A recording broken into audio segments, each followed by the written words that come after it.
What's going on, ladies and gentlemen? Welcome back to Let Me Be Frank.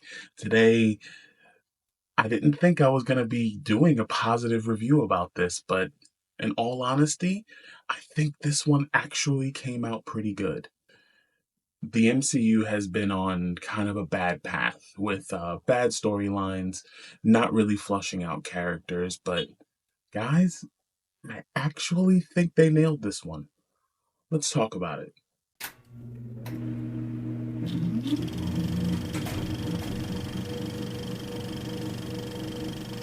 Ladies and gentlemen, welcome back for yet another movie review.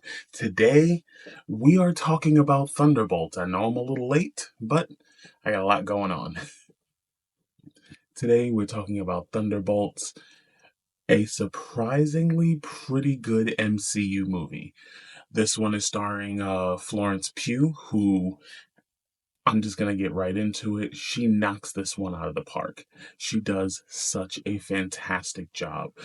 The crux of the story, the crux of the plot is she is overwhelmed with past trauma and the fact that she doesn't really have much else going on in her life outside of her job.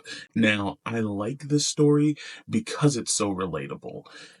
Us working adults, we completely understand what it's like to not really have much going on outside of what our job is. Whether, you just come home and you just do parenting stuff and you go right back to work, which don't get me wrong, being a parent is great, but it's very easy to lose yourself in day to day life, especially when you're dealing with unresolved trauma, which guess what? A lot of us are.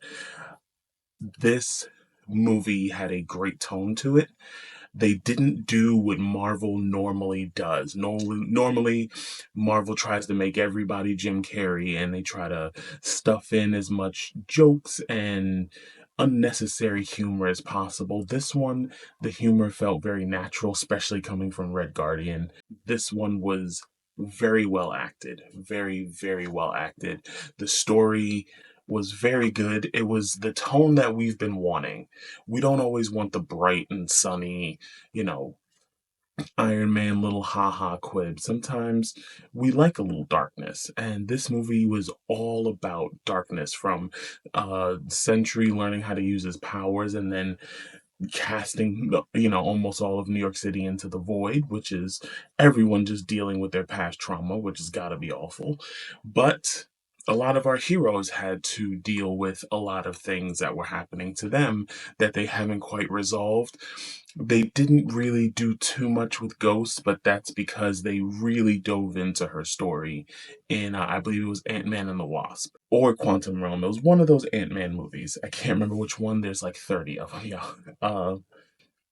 So they didn't really give her much in this movie, which for those who may have missed that, I wish they would have kind of touched on it here. But this is a good opportunity for you to go back and actually watch that movie and to enjoy the fact that it wasn't the best, but it definitely wasn't the worst. The action scenes in this one were very fun as usual. Marvel usually does a pretty good job with their action sequences. These are superhero movies. They have to have some sort of action in it, but it really wasn't about that. And it didn't feel like it really needed to be. I would highly recommend this movie, whether you want to see it in theaters or wait until it hits Disney Plus. I think you can't go wrong either way. Marvel, you hit a home. You did good. You did good, kid. You did good with this one. This makes me look forward to Fantastic Four a little bit more. Hopefully, I'm not spoiling it by this. The movie's been out for a while, but at the end of the film, in the post-credit scenes, we see the new Avengers, seeing the arrival of the Fantastic Four. How did they get there? Why are they there? We have no idea, but I look forward to finding out. Did you see Thunderbolt? What'd you think of it? Let me know in the comments, and I will see y'all in the next video. Peace.